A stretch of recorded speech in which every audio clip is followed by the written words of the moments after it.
Hey everyone, Danny here. Thanks for tuning in with me. This is episode number 230, and I want to thank you for being with me on this one. Today's episode is kind of a hodgepodge of thoughts that I want to just submit to you to consider.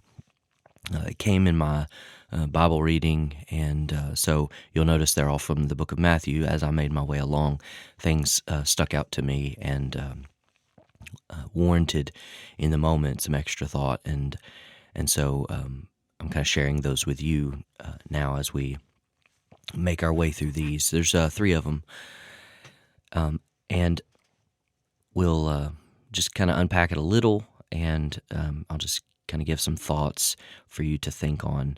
Maybe these are new thoughts to you, or maybe you've been down this road before with them. You may have some unique ones of your own as well. So nonetheless, we'll just jump right in. This first one is going to be Matthew chapter 19, and we will, Jesus is talking to those around him, some Pharisees, no doubt some just other of his followers, and they're asking him about divorce. And these Pharisees come up to him and they ask him, by way of testing him, is it lawful to divorce one's wife for any cause? And so Jesus responds to them, saying, have you not read that he who created them from the beginning made them male and female, and said, therefore, a man shall leave his father and his mother, and hold fast to his wife, and the two shall become one flesh. So they are no longer two, but one flesh. What therefore God has joined together, let no man separate.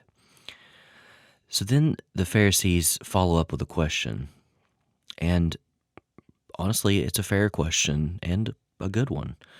They said to him, why then did Moses command one to give a certificate of divorce and to send her away? And Jesus responds to them. He says to them, because of your hardness of heart, Moses allowed you to divorce your wives, but from the beginning it was not so. And I say to you, whoever divorces his wife, except for sexual immorality, and marries another, commits adultery. Now, I found this to be fascinating. And it's fascinating because an allowance was made for the condition of man, and I say that in a global sense, humanity, man. Of course, here it is talking about men divorcing their wives, but I don't know culturally in the time what that looked like in a reverse order, but we'll just think of it as humanity. But an allowance was made for the condition of man's heart, where he was at. And it is an embarrassment. It's an embarrassing allotment because of hardness of heart. Moses allowed. Now, this is an allowance that has to do with the law of God. So this isn't just Moses, shooting off from the hip, saying, okay, I guess it's fine. For Moses to allow it would have meant that God was allowing it. This is a big deal, and not one taken lightly. So to say that Moses made an allowance, I'm going to then make another statement that God made an allowance. And that's not to say Moses is God, so don't mishear that.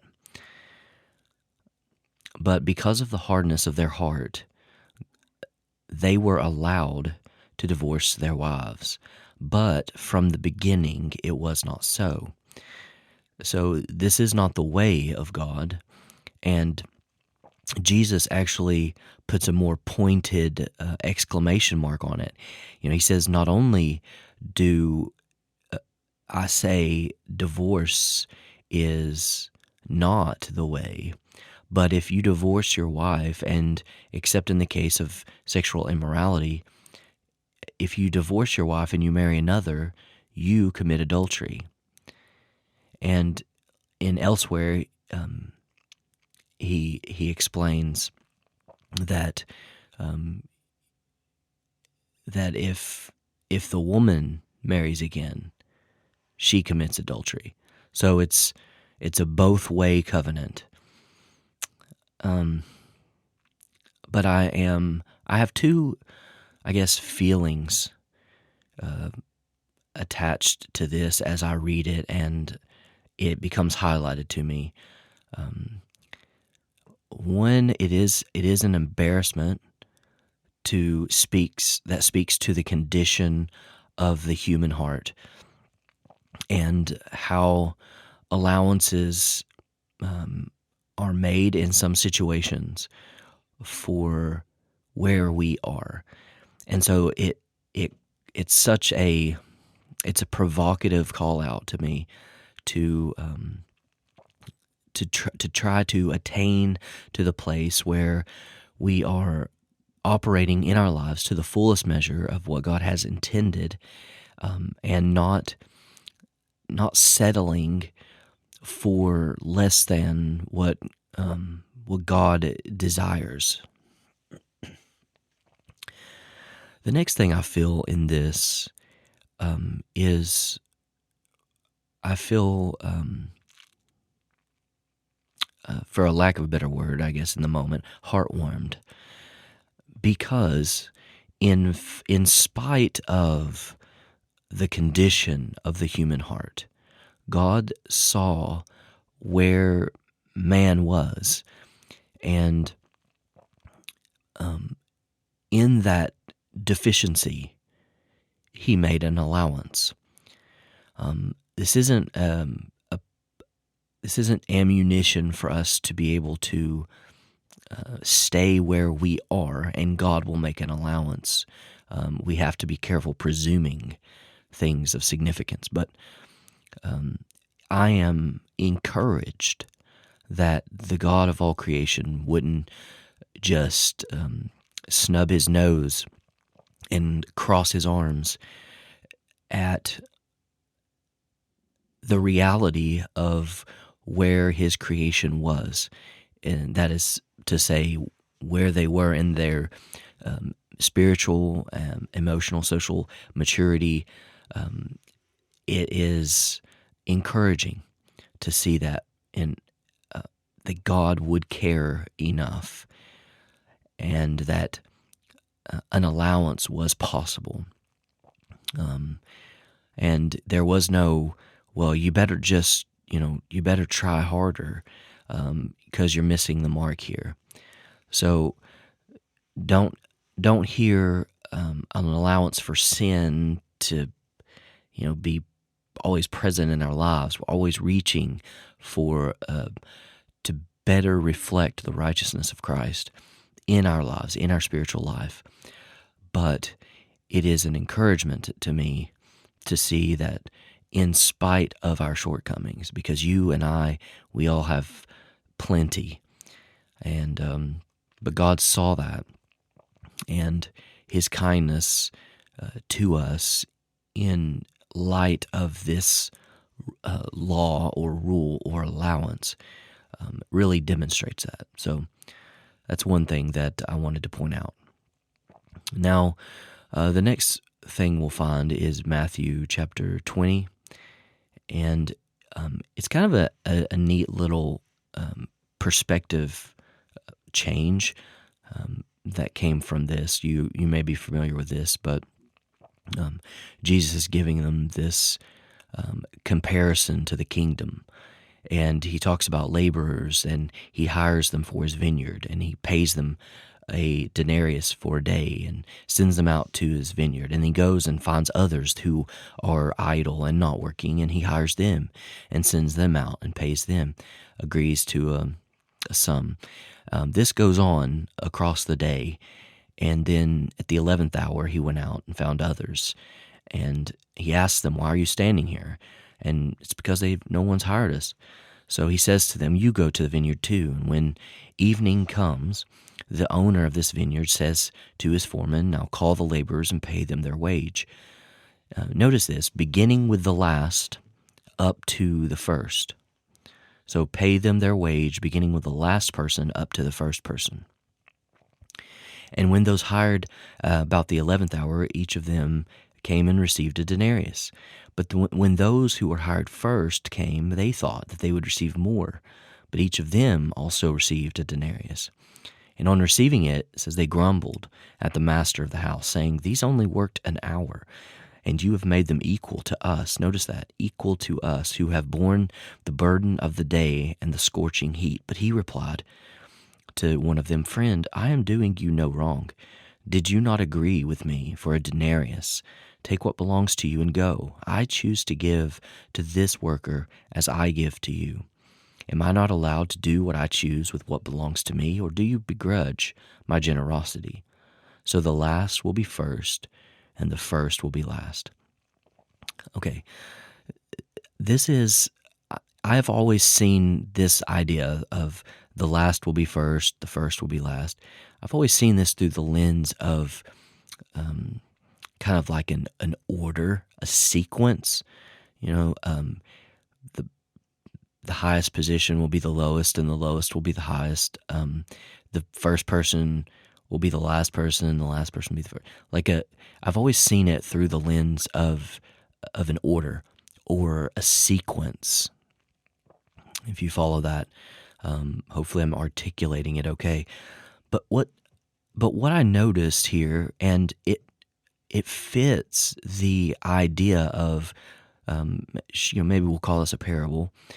It fits the idea of this better. Is sure, maybe this is still can describe an order or sequence, or servanthood type of approach. But even more than that, or even more appropriately, this may be an expression of equality. He, rather than saying the first person will be the last person, maybe he's saying the first person equals the last person. He pays them a sum of value, and he pays them the same based on, regardless of their position, whether it was the first to come or the last to come. He pays them the same. So their value is the same. So they are equal value. It's an interesting thing to think. We in our entrepreneurial minds, we think of people who originally start something. They build it up. These CEOs, and they earn or are worth more because they started the company and brought it along, and compared to someone who maybe just got hired with the company. That makes a lot of sense in our natural mind. But what if there's more here that Jesus is saying?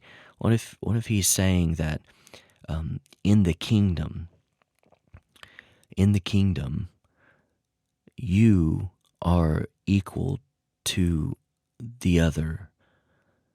What if this is a explanation of equality more than it is of sequence? Okay, I won't belabor that too much, but that's the thought to consider. And the last one comes out of Matthew 21, and around verse 27. But here, just to set the stage, Jesus is being challenged on his authority. He enters the temple here. The chief priests and elders, they come up to him, and they ask him, "By what authority are you doing these things, and who gave you this authority?" So they have a question. Now, if they were paying attention, they would have probably been able to find this before, but they have a genuine question. By what authority and by who are you doing these things? So Jesus answers them, "I will ask also you a question, and if you tell me the answer, then I will also tell you by what authority I do these things. the baptism of John, from where did it come? From heaven or from man? And they discussed it among themselves. It's very clever of them, saying, if we say from heaven, he will say to us, why then did you not believe him? But if we say from man, we are afraid of the crowd, for they all hold that John was a prophet. So they answered Jesus, we do not know. And he said to them, neither will I tell you by what authority I do all these things. So this is a very tragic moment, a very tragic scene. These chief priests and elders, they come up to him, and they have it they pose the question, and Jesus reposes a question to them. And so they're trying to strategically figure out what to do next. And so they rationalize that if we say from heaven, then he will say to us, why then did you not believe him? So that is to say, if John's baptism was an act sent by God, if John was going and doing all that he was doing, saying that it was from God, if they say that, then they will say, or then Jesus will say to them, why then do you not believe what he says if it was from God? Which would force them to accept what John says about Jesus. They didn't want to do that. But if they say from man, which is to say he's not sent by God, and it's just a man's effort, well, they are afraid of the crowd because all the people held that John was a prophet. That would be a voice sent from God. So they answered, we do not know. So they took this middle ground, if you will. There's a couple things that I want to just give some closing thoughts on with this. These religious leaders were they refused to acknowledge the idea of his baptism coming from heaven. They refused to acknowledge that. They failed to acknowledge, and then there's a second component. They were afraid of the people. So they were too afraid to say from man. There's a fear of man there. They were too afraid to say from man, and they either didn't believe or were too proud to say from heaven, because that would force them to acknowledge something that they didn't want to acknowledge. So instead, they just said, we don't know. Well, because they chose that ground, Jesus neither will tell them by what authority that he does those things. There was a revelation that they had access to if they would have moved in the right way. It could be fair to presume that if they said from man, Jesus may have still told them by what authority. But instead, they chose this compromised state of not going either direction because the pride of acknowledgement and also the fear of man. Those two, pride and fear, they caused, I guess the word we'll use, they caused them to fail to access a revelation, to come to an insightful conclusion that God, in the person of Jesus, would share with them. So what things are we failing to understand, to conclude, to come into a revelation of? Because either our pride is keeping us out of it, we are, we're not willing to talk to the Lord about those things in our life that are keeping us out of this revelation, or also the fear of man is it's really suppressive. It's suppressive, it's oppressive, and both of these things either are responsible for really the downfall of a lot of us if we allow them. And they had a decision to make, and they chose wrongly. So I just pray that each one of us, when posed with those same decisions, which we will have, will choose correctly, and that in doing so, we'll have access to what God wants us to know, to understand. And it may not be, it can be as simple as a simple understanding, or as profound as life changing and altering, as seeing Jesus more appropriately. Whatever the case is, we have it before us, and the question remains, what would we do? So these are the three things that I wanted to leave with you. I hope that they're insightful and encourage you to just dig into scriptures for yourself, see what God wants to show you, because He does desire to open up His word to you, His voice to you, if you would just posture yourself to hear and just spend time with Him. So thank you so much for joining me on this one. I hope it's a blessing, and I look forward to seeing you on the next one. God bless.